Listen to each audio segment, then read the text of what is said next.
We are at 5:15 on Wednesday, December 10th. So I'd like to call this meeting of the Oregon Public Library Board to order.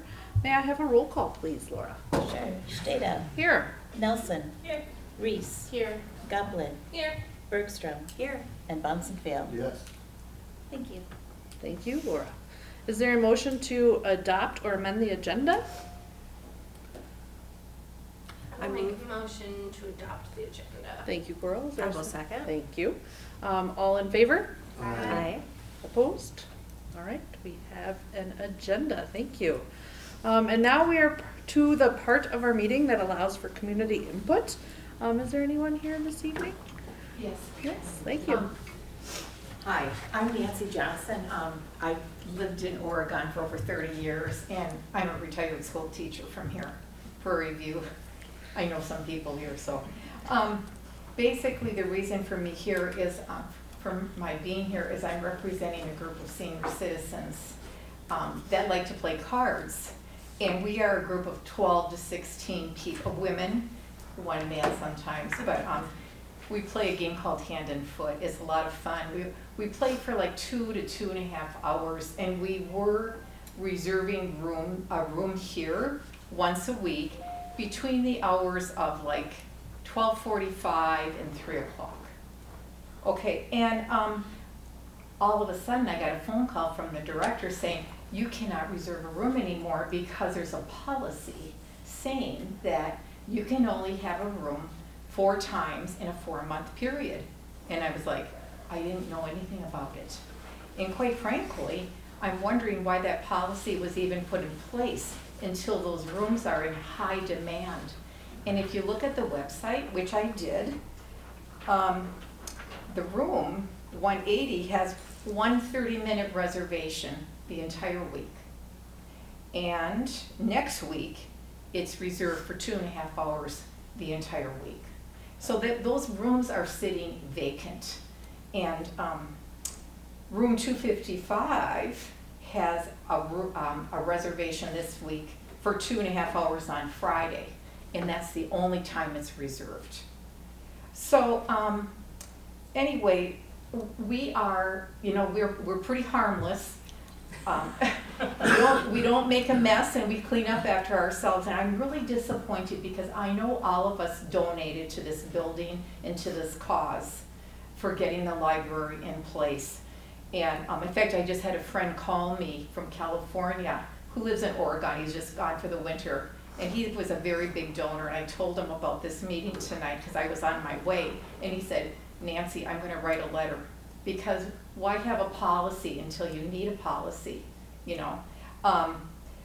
Anyway, people suggested to us that why don't you go to the Village Hall? Why don't you go to the youth center? Both of those buildings charge you to use the room. In case you don't know that, you have to pay $50 or $25, and you don't want to spend money to play cards. And I'm wondering if you would maybe give us a room last minute if there was a room available. Like I say, because winter's coming, we need things to do. So I'm hoping that that you will reconsider us to be able to use your building. Like I say, we're pretty harmless. We only are here for 2 to 3 hours once a week. I hope you can discuss that further. On another topic, I know you're looking at hiring additional staff. One of my friends wants to volunteer here, and she was turned away. She was not needed. So, again, we are a big volunteer group also. So if you want people to help with anything, we certainly would be willing to do that in addition. Payment for the use of your room. I know my friend also has something to say too. Oh,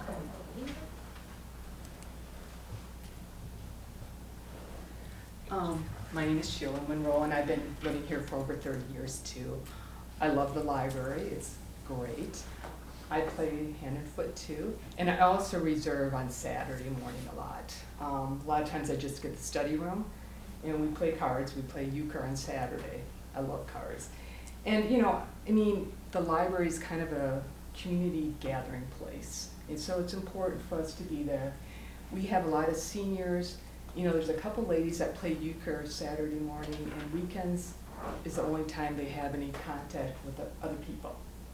And so it's really important for them to have contact with other individual, and I think it's so important to have these rooms available. And if they're sitting open, you know, that doesn't look good for the annual report that you're gonna have to, you know, submit later on. So I would think that it's important to keep, you know, people reserving the room and have a good number of people coming into the library, reserving these rooms, and just have that availability for people. Any questions? Thank you.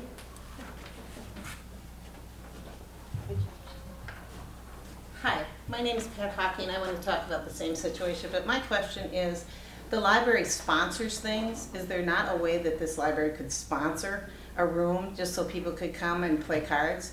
And anybody could come, it would be more available, and then you wouldn't have to log on and, you know, have this whole thing about how much time you can be there, what day you can be there. So that's just a suggestion for you to think about, that maybe they could just sponsor this during the time so anybody could come and play games or cards or anything in one of the rooms. Thank you. Thank you. I think that's everybody tonight. So we can move on to an update from Beth Lerner, the president of the Friends of the Library. Thank you. You have my report. We kind of keep it into this format now that we've been coming once a year like this. So the red letters are the updates. So a lot of this is similar to the past, just in the same format. So we had a goal this year of updating our bylaws, which we met that goal. We're very pleased because it's a tedious process even for our little bylaws. I think last year I reported the goal for that was we wanted to make sure that we had a clear non-discrimination statement in our bylaws in case that would stop us in some future effort for a grant. And we already had that statement in there, which we found once we once we dug, so yay us. But you know, it needed updating. It had been like 20 years since we'd updated it, because I remember the last time we did it and it was painful. So, but we got it done and we're very proud of that. So, just to keep you up to date, we had 9 meetings in person now. So we meet in this room. Unless we can't get it, and then we meet in the larger room. So we have about 11 members that come, not just our elected members, but members at large also that come. Our membership costs have not changed at all. It's still very reasonable. We just want people to feel like they're a part of us. So that's why we keep the costs the way we do. Fundraisers, we've stuck to our usual, just our 2 main fundraisers are the April and October used book sale. On average, we were bringing in about $3,200 a year for the 2 sales, and this year our total was $7,700 and some dollars. So we're a little shocked by that, and you know, we had there were several things, but it was mostly just the number of people that were coming through the doors. We used to sell a lot of books to the used book dealers that would come on the Friday sale, and now we're down to only like 1 or 2 of those folks. It's just the sheer number of new faces, because you know, I've been doing this 30 years. You know, I recognize everybody who used to come in when we were in the Sue Ames room in the old library. So it's just been fun to see how many more people are coming in the door. So we're thrilled about that. So we've kept it the same. It's a Friday evening and a Saturday sale. And again, we want to remind you that we're saving $1,000 a year by not having to rent space, and so that's another $1,000 we hand over to the library to use for programming. So that's exciting for us too. It's still a lot of physical work. We're all wiped out by the time it's over, but it's less physical work than having to get someone with a car and a trailer and schlepp the stuff back and forth from the, you know. So we're thrilled about that. This year we tried also the Culver's fundraiser. Culver's often does this on a Tuesday night, and it's very kind that they offer this to folks. It's a little bit of a work to get the paperwork all done, but we made $715 for us standing there 4 hours running the orders. So it was a blast. We saw lots of library people. They came on purpose, you know, I mean, it benefits everyone. So $715 extra, so that was awesome. So we hope to do it again next year. So our expenses continue to stay low and low, which is great, because what we do is the membership fees we assign to take care of our expenses, and then basically everything else gets handed back over to the library. So just funds for the library section. January 2024, we gave $6,673, and then another $7,400 because that was the grand opening, so there were lots of fun pencils and things that handed out. So that was a kind of a double year. Last January, or this past January, 2025, $7,453, and we thought that was great. We were proud of ourselves. This year, okay, so it's going to be at least $10,336, and we just got another $1,000 check. So that's going to be $11,000 that we get to write in January and go, here, go, Jennifer. So we really love that. And we wait until we do it in the calendar year, so you never know what else is going to pop up yet in December. We get a lot of, not a lot, we get a fair number of 401k distributions and employer matching funds that way too, so. All right. Collaboration, we continue to be a part of the Friends of the Library Consortium. We don't know what name to call it. We all stumble over what to call it. Consortium sounds so fancy. It's sort of roughly South Central Library, but there's other libraries that are a part of it too. And we're meeting about twice a year, and it's just been so wonderful. I mean, we get to see other libraries, which is cool, but just hear other challenges and be solidified in what we're doing or want to change what we're doing, you know, so it's been awesome. So the future goal I have, we've been asked on occasion from folks either when they'd like to donate or want to join as a member or pay for books at the book sale, if we have any other way other than cash or check. And so we're going to explore that this coming year and see if we can come up with a few more electronic ways, because maybe we'll get some more money. There's nothing worse than having someone empty their pockets and they're like, wait, let me see if I have change in the car. And you're like, never mind, I'll pay for your books. I really feel bad for you. So, any questions? This is amazing, thank you. I guess can we remind the people at home, all of the programming that we do at the library is paid for by the generous donations of the Friends of the Library. So any of the cool programs that you see, the summer reading program, that's all from the Friends of the Library. It's not from the public funds, from the library operating funds. So we really, really thank you so much. And they also do a lot of the weeding of the Yes. gardens outside, Everything is so still that a is a part of what we do. big Yeah. impact and a benefit. If you see the folks working outside, please thank them. And It's a lot more rewarding to do it in nice garden beds than the rock-strewn, driven over garden beds that we had in the previous, but you know, it was still a loyal group that did it even then, so. Yeah. it's a wonderful group of people, and we appreciate all your hard work, so thank you. Thank you. Thank you. All right, thank you. I'll excuse myself. Thanks, Beth. And thanks to the whole Friends of the Yes. Library The group. whole Really appreciate you all. Thank you. When I send the email to say, we got another $1,000. Because those are fun emails to send, right? Right. Thanks, Beth. You betcha. We can move on now to 6A, which is amend or approve the minutes from our previous meeting in November. Is there a motion to approve the minutes? So moved. Thank you. Is there a second? Second. Thanks, Laura. Any discussion? Hearing none, all in favor? Aye. Opposed? All right, thank you. Let's combine review and payment of available bills and accepting the financial reports. Is there a motion to do so? So moved. Thank you. Is there a second? I'll second. Thank you, girl. Anything you would like to point out tonight, Jennifer? You'll see our annual fee for elevator preventative maintenance and services. We also had a window that was replaced. The window was covered under warranty, but we had to pay for the labor for that. Of course, that was the highest, hardest to reach window. So this works that way, right? Naturally. And I'm happy to answer any questions you may have. Are there any questions for Jennifer?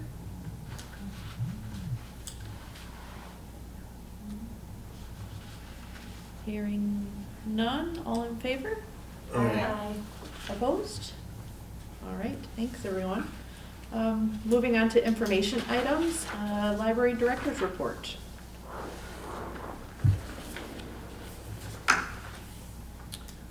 So we had a staff earned service. We were closed for the day on Friday, November 21st. We had an excellent attendance from our team, and we had a really good programs set.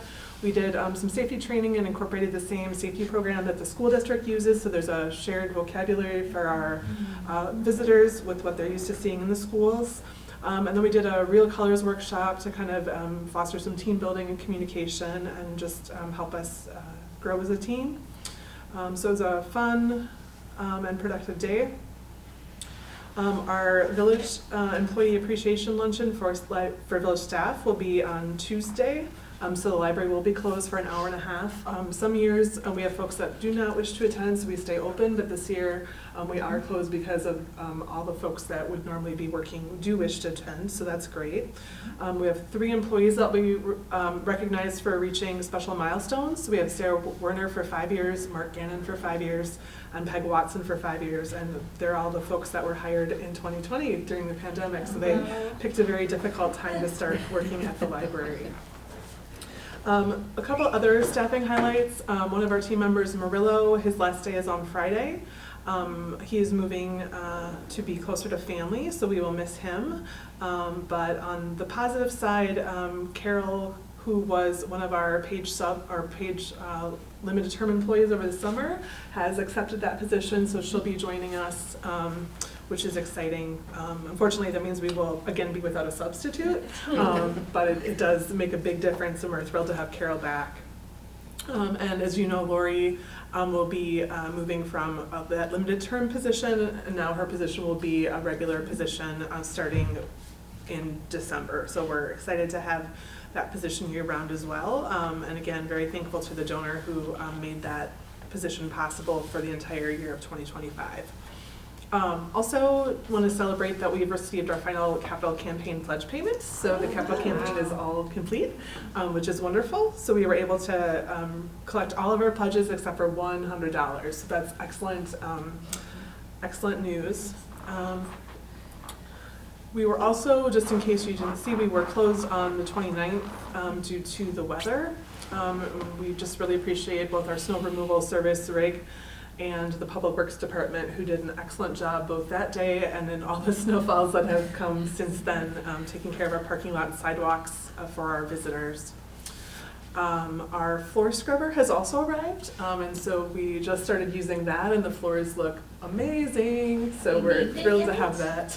We have not named it yet.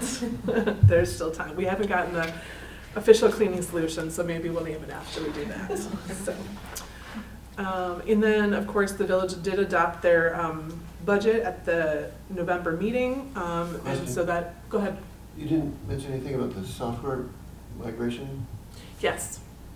What does that mean exactly? We're changing to a new software system for basically everything our staff does, from checking out to adding new items to cataloging to ordering. Okay. And so that's a new software suite, so it's going to change basically our main software that we interact with to serve patrons. And that's a South Central Library thing. Yes, so that's all the South Central Library system. It'll also change the mobile app that people would use to look at our LinkCat, and then the LinkCat, the discovery layer that's used for patrons to search will be different as well. So that whole suite of software will be different. Do you expect this to go pretty smoothly? When you ever migrate data from one thing to another, there's always challenges. Speaking of someone who does this for a living, it will not. I just wondered why we sort of glossed over that and didn't mention it at all. It's so. We've got a few months. Maybe it had some issues perhaps? Well, the other thing is we're a consortium that's pretty large, so our setup is a lot more complicated than And probably not on many you all. other systems. Okay. And then our system staff is coordinating the migration, so there's a lot of elements that we're not responsible Right. for the transition part, which is good. I was with our system when they migrated last time, and we were going from actually this system, the old version of it, to an open source system, which was a little bit more rocky. But this is, at this point, the software has been established for a while. It serves consortiums. This company's been around for a long time. They do migrations all the time. They have a large user base, so I think it'll go smoother than last time. Okay. Although it will certainly not be without challenges, if that makes any sense. Trying to say it I'm still positively. looking forward to your report after the migration. I'm just saying. I'm grateful that we are not, as an individual library, responsible for that particular transformation. I'm glad that like that is a wider responsibility than us. Yeah, there's a lot of details, like we have to change things like item statuses from being unavailable to being in storage, and all the terminology is changing, and so there's so many Yes. minutia that go along with making things fit from one place to the other. So yeah, to be continued. Jennifer, thank you so much. I appreciate the explanation. I'm excited for you. I really, otherwise I wouldn't do that for a living, but like I really am. And Carl, I look forward to your take on this also. I should keep my mouth shut. We all know that. Oh no, I love it when you talk. So for the budget, the village budget did include employee compensation, as we discussed at our last meeting, and then also the continuation of that youth services position as a year-round position funded through the village budget. I'm happy to answer any questions. Any questions for Jennifer? Okay, hearing none, we can move on to upcoming library events. So we always have a lot going on. One of the fun things that is past was they had a storytime ballet with Madison Ballet, so that was a great, very well received activity. And then I wanted to point out, where is it? The end of the year party coming up on December 29th, and that is for all ages. There'll be activities for kids and families especially. It's kind of a end of the year, not New Year's because it's not on New Year's, but there'll be a balloon drop at 7 p.m. and our lobby allows for epic balloon drops if you like those. I do. It's fun. Also, a cool event on Saturday is Friday, a native seed packaging program activity. And then the Unjust Deeds display is featured in our community room. So there's a very interesting display, and I'd encourage you to check that out if you have a time. It's available in our community room when we are not using it for group reservations.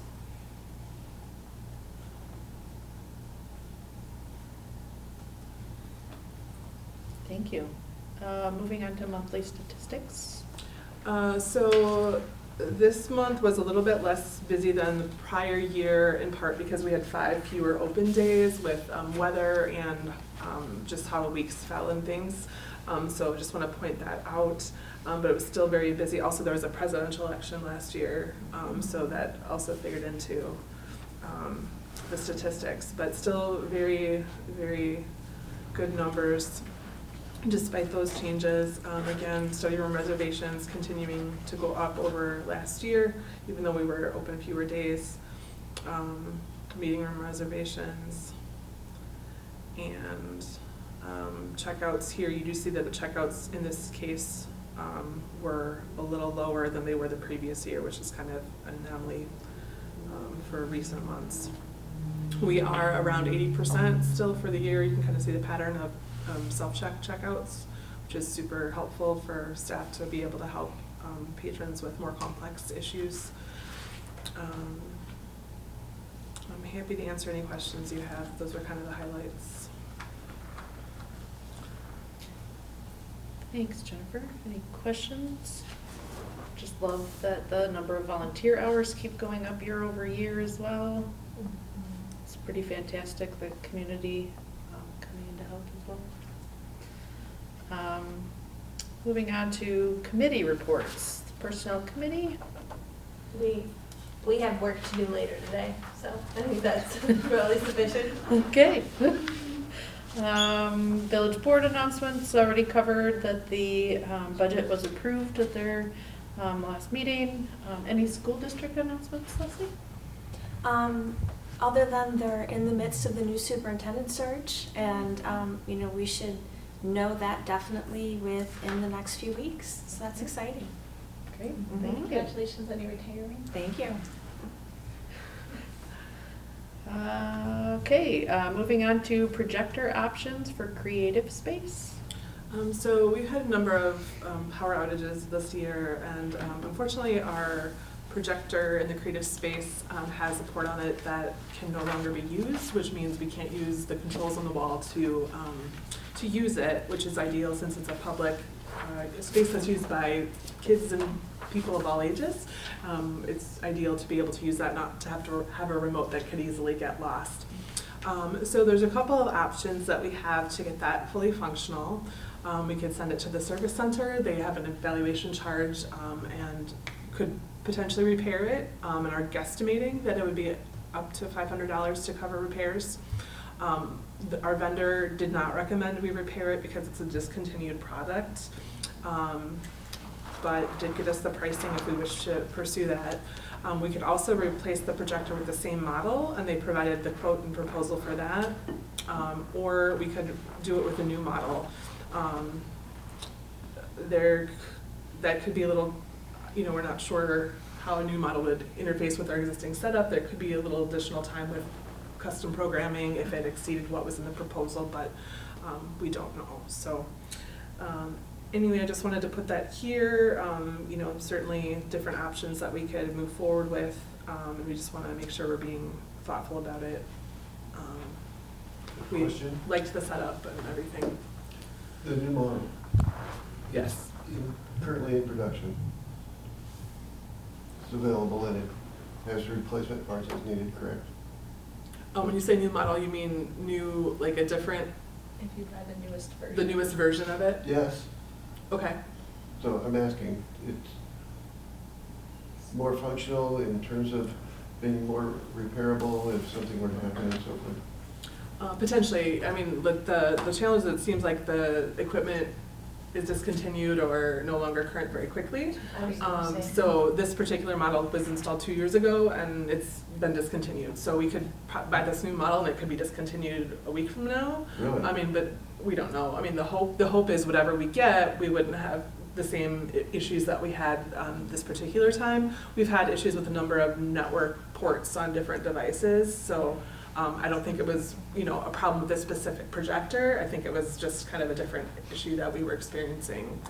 So are you looking for some kind of guidance from the board? Yes, so I'm recommending an account number and that we could use, and if we end up going over budget, that it would come from our fund balance. But I guess I would look for your direction as to whether we should fix it, replace it with an identical one, or get a newer model.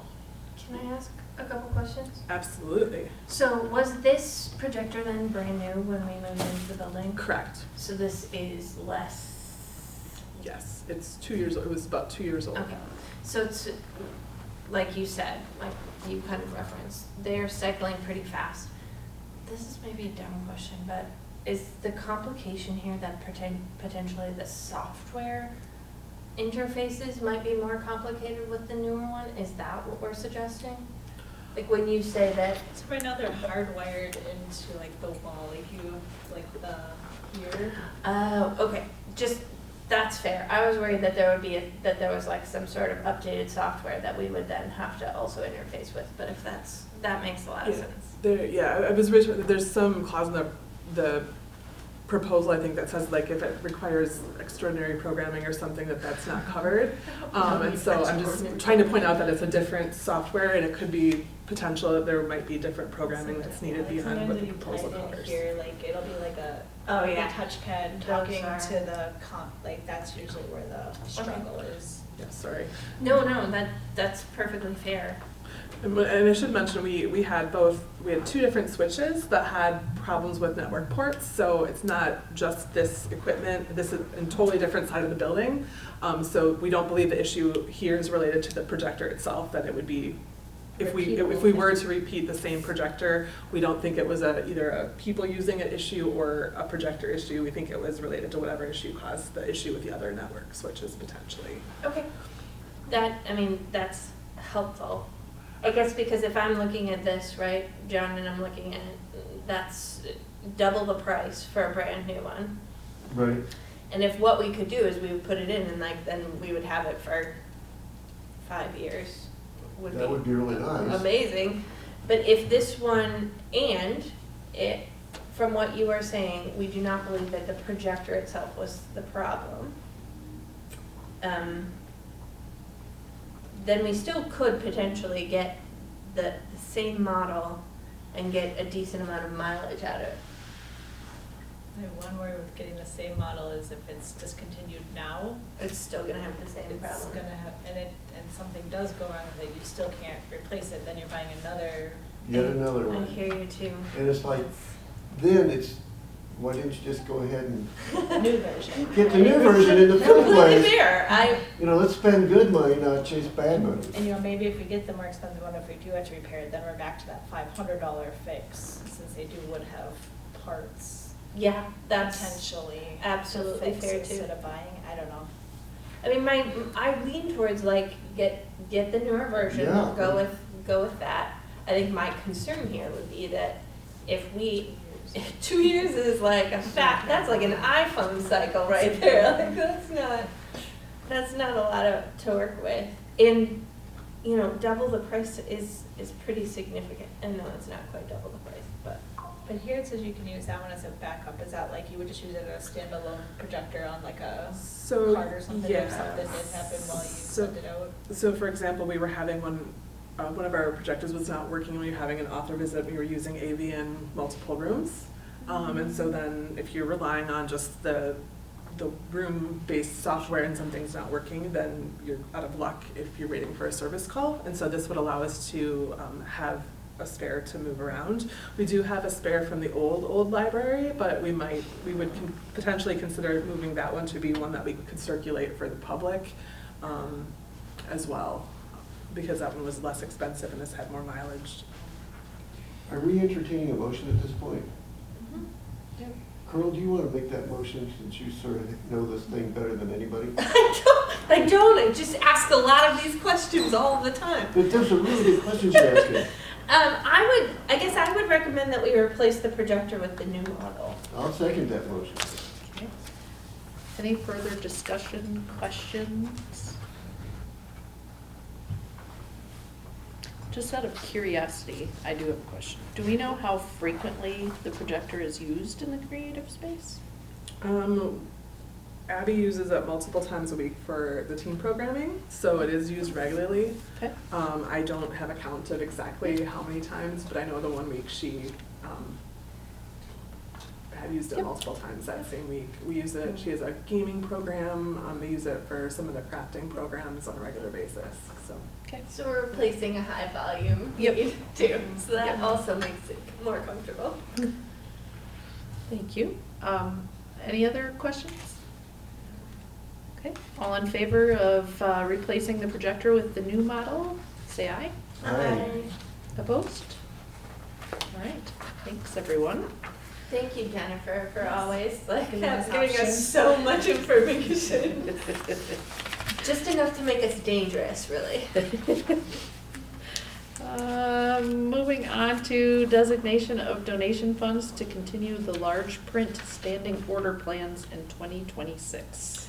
So we have 2 large print standing order plans that we have been purchasing for the past 2 years that were funded generously by the Friends of the Library. And those kind of, one of the things that we needed to do is grow our large print collection, and those are collections that are really helpful for people with vision challenges, but used by folks of all ages. And it's a very popular collection, and the use of it's gone up quite a bit since we moved to the new library. The Friends of the Library generously funded it for the last 2 years, but said that they kind of want to make sure they don't get in a position where they're funding something that really we would prefer to have part of our budget. So they said that they would do it for 2 years, and then they'd like to fund other things to be able to support other initiatives. So Kara would very much like to continue this just based on demand and use. And so I guess my question for you is whether or not you would like to continue funding these standing order plans as from some of the donation funds that we have as a way to continue that effort for 1 more year. And if you wish not to, that's totally fine. What questions do you have? I love the increase year over year that we have seen. I think as someone who stumbles into them more easily in this library than I have in other places, I love that. And to me, that indicates that there is a need in our community for that. So I would love to see us be. And I think especially for those folks who are visually challenged, Yeah. access is a wonderful thing. And why should we discriminate? So, are you looking for another motion? Can I sponsor this motion? Yeah, if you're interested in continuing this addition to our collection, then a motion would be in favor. If you don't make any motion, then we would not designate any funds, and we just keep doing things like we had before, without that extra bonus to that collection. Go for it, John. I want to go with the option where we are really using the funds to create as large a selection as possible. I mean, am I wording this properly? Am I being eloquent here? You want to designate the full 2,000? Yeah, baby. I'll second the motion. I don't know what's my taking here. The yeah, baby motion? Yeah, baby motion. I'm sure that'll make it directly into Right. the motion. Wait a minute. Laura, are you going to put the yeah, baby? What's the yeah, baby? A direct quote. Oh, dear. So to be clear, all in favor of designating up to $2,000 of previously donated funds to the library to continue the subscription to the ordering programs to purchase large print titles in 2026? All in favor? Aye. Yeah, baby. I don't think that's Opposed? in Robert's rules of order. I know it's not! I know it's not! Record. Okay, aye. Thanks. And no opposition, so motion carries. Thank you. Moving on to donor recognition for endowment gifts. So, as you know, we have a wonderful endowment fund at the Community Foundation, the Madison Community Foundation, that was started in 2005 and became a fully endowed fund in 2011.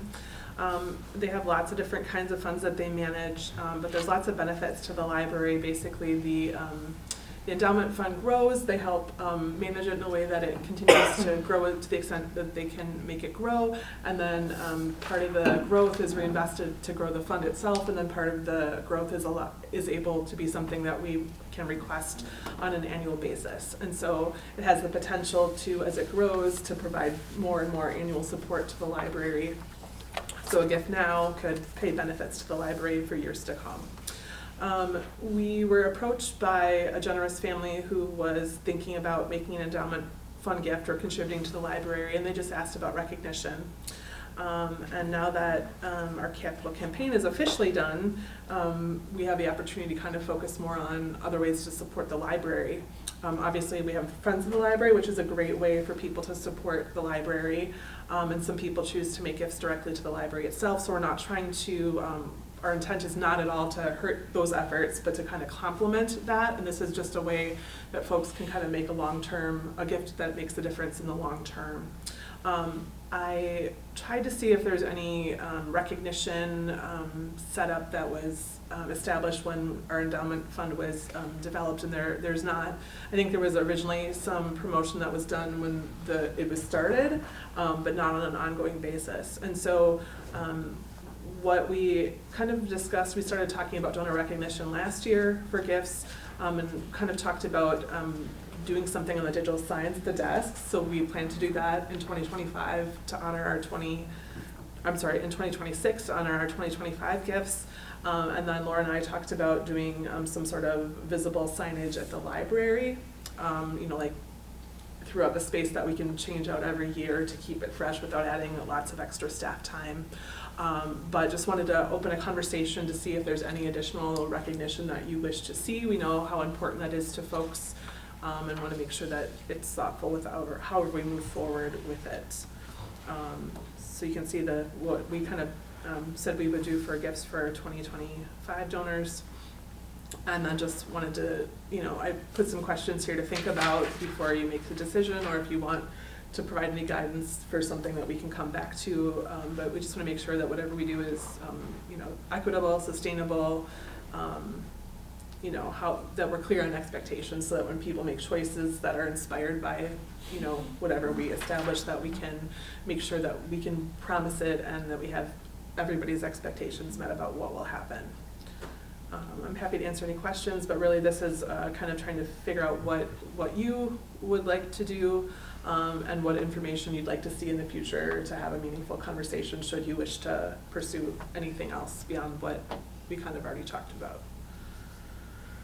What a complicated discussion, quite frankly.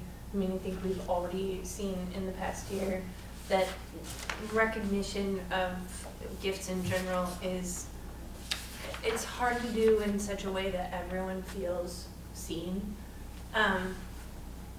I love the idea of having a designated level of like, this is a point where we would recognize in a different way, but I'll be honest, I don't have the creativity to like provide you with like, here's what that could look like, especially when you ask such good questions here, right?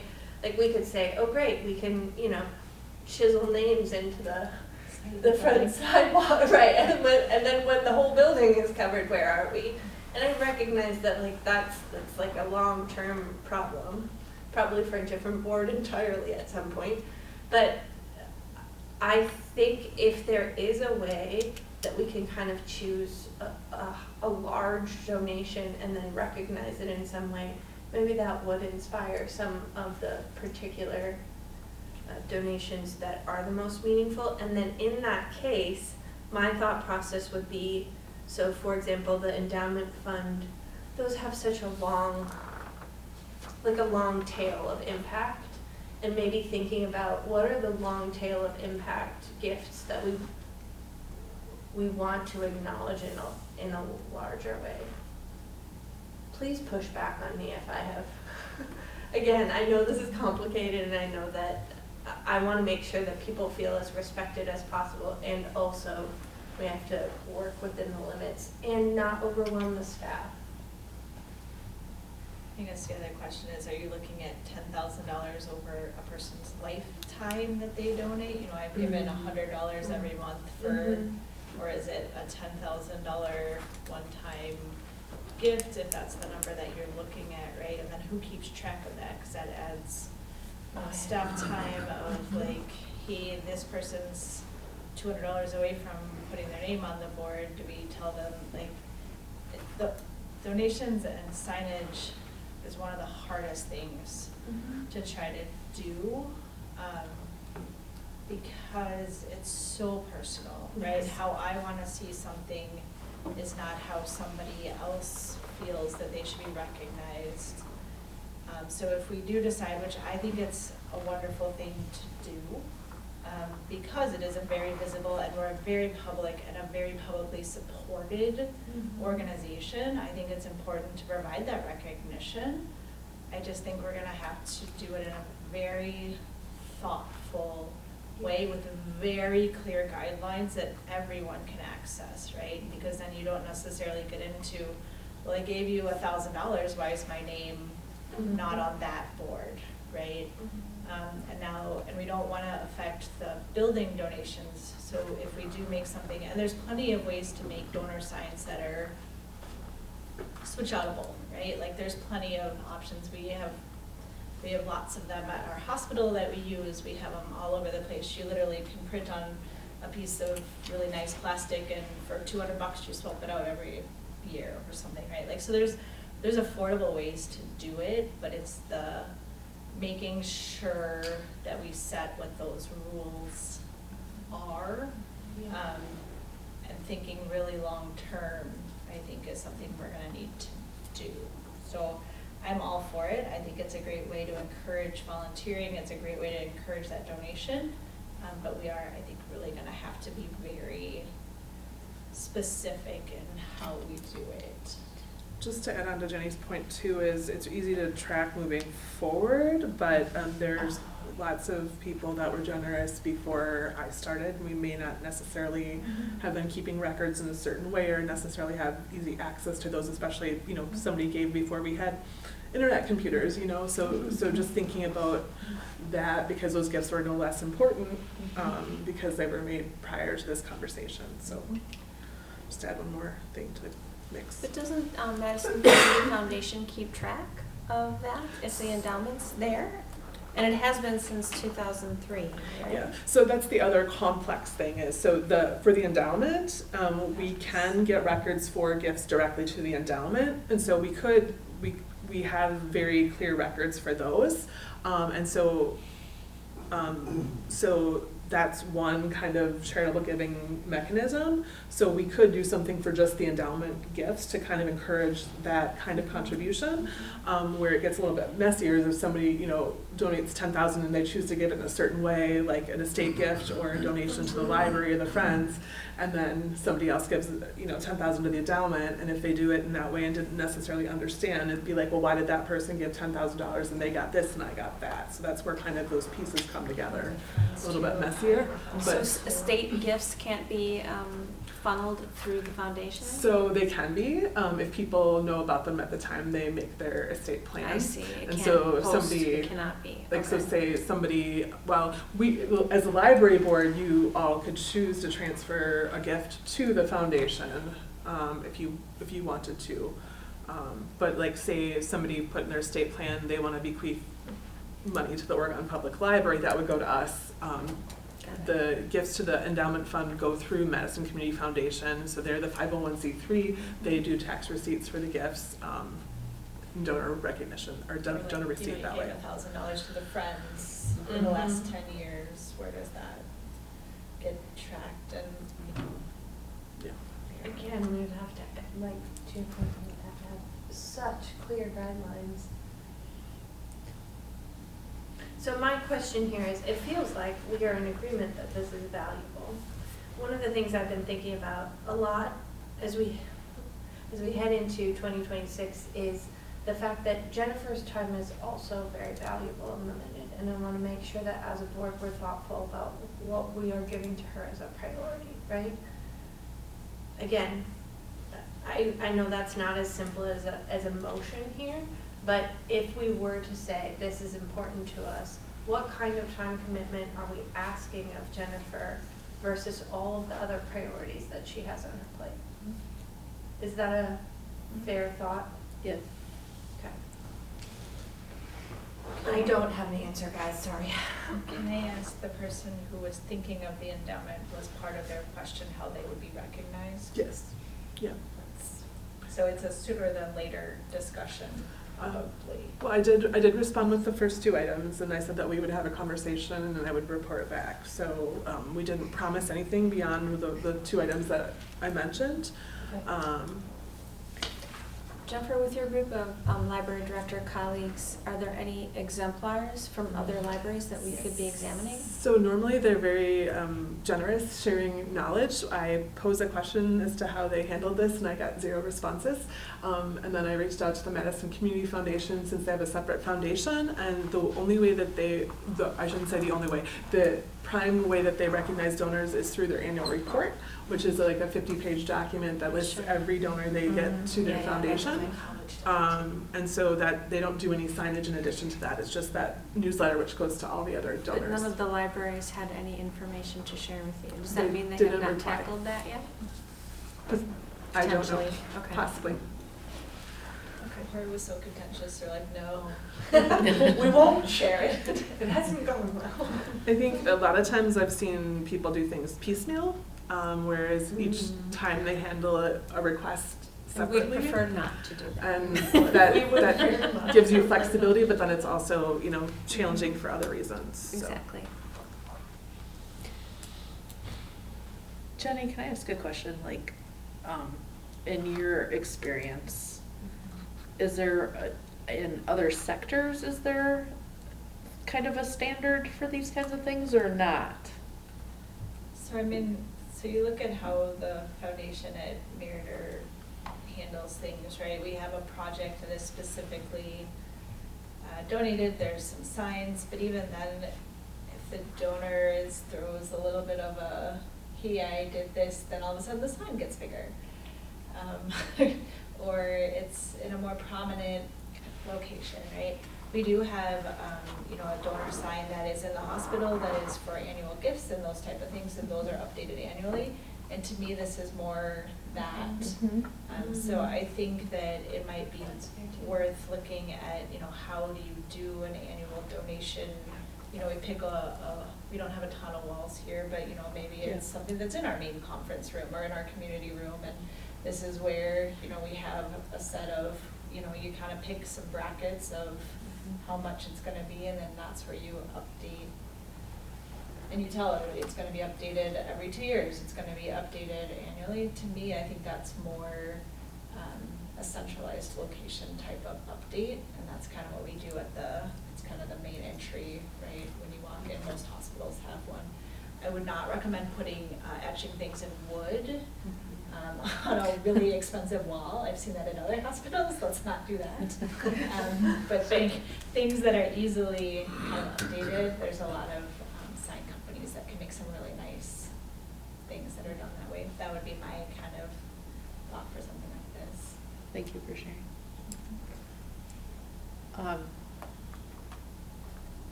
So I guess, Jennifer, what additional direction would you like from us? So to recap, it's complicated, and we want to honor people who are generous, but we also want to manage time and be equitable. And so it sounds like what might make most sense to talk about is options to have more prominent or nicer, the signage that we talked about that we want to do, and maybe just think about how to do that list in a very attractive way that could be there for a year or potentially 2 or whatever time frame we think, to really make sure people feel recognized in a time-effective way. I think that makes a lot of sense, and then I think we just have to figure out if there's hey, this is what we know, we can go back to 2005, this is then for, or 2015, this is the information we have, this is where we're starting and going forward. And if you want to bring 100 canceled checks to show us that you donated $10,000 over the year, we would really appreciate it. We'll talk to you about it, but this is the information we have, and this is where we're going forward. I think it would be picking a date that, and then going from there. So just to clarify, the annual recognition, are we talking about every gift to the library or just every gift of a certain threshold? Just any gift that somebody gave us in that particular year? I think that's one of the conversations is it your lifetime giving gets you, and then you know, I went from $10,000 this year, my lifetime got me to $20,000 next year. Do then you move in those boxes on that wall? Like that's the other thing I think we'll have to kind of think about and talk about is, or is this literally, this is my one-time gift, right? Mm-hmm. This was my gift this year, this will be my gift next year, but then so that's kind of the details that you would have to get into as you're. I see what you're saying. Thinking about it. Yeah. I don't think, like lifetime giving is, It's hard. that's a complicated, Mhm. and that, I think that adds labor to Jennifer and the staff as well in a way that could be a significant lift at times. Well, and we don't have to make that decision, but. Yeah, it's something to think about is, you know, is it literally what's on that wall of who gave that year? Mhm. Or is it, I gave $10,000 last year, so my name stays on, and whoever gave $10,000 this year, or I gave another $10,000, so I get a 2 afterwards, like, those are the things that you have to think about. Unfortunately. Okay, we will talk about this a little more at our next meeting. Okay. Thank you, everyone, for your thoughts and comments on this. It's going to be a challenge, but I know that we'll be able to get through it. I know that we'll talk about it, and so I appreciate everyone's comments and thoughts. We can move on now to convening in closed session. So pursuant to Chapter 1985, when considering employment promotion, compensation, or performance evaluation data. So is there a motion to move into closed session? I will make that motion. Thank you, Coral. Is there a second? I will second. Thank you, Leslie. And then we need a roll call vote in order to move into closed session. So Laura, would you mind doing that for us? Stata, Yes. Nelson, Yes. Reese. Yes. Goblin, Yes. Bergstrom. Yes. Bonsonfield. Yes. Thank you. At 6:11, we have moved into closed session.